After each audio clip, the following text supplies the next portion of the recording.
ევროსაბჭოს დამკვირვებელთა დელეგაციამ ადგილობრივი თვითმმართველობის არჩევნები დადებითად შეაფასა. დელეგაციის თავმჯდომარის თქმით, მიუხედავად მოსალოდნელი არეულობისა, არჩევნების პროცესმა მშვიდ გარემოში ჩაიარა. აღსანიშნავია ისიც, რომ საარჩევნო გარემო ქვეყანაში გამოსწორებულია და ელექტორატი არ განიცდის ზეწოლას პოლიტიკოსებისგან.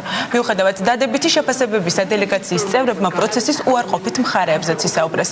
დელეგაციის თავმჯდომარის აზრით, არჩევნებში მონაწილე გუნდებიდან უპირატესობით სარგებლობენ უკვე გამოცდილი პოლიტიკური პარტიები. დელეგაციის წევრებმა ხმების დათვლის პროცესიც გააკრიტიკეს. მათი თქმით, პროცედურა რთულია და დიდ დროს საჭიროებს. ევროსაბჭოს დამკვირვებელთა მისია საქართველოს არჩევნებამდე რამდენიმე დღით ადრე ეწვია. დელეგაციაში 15 ევროპული ქვეყნის 22 წევრია.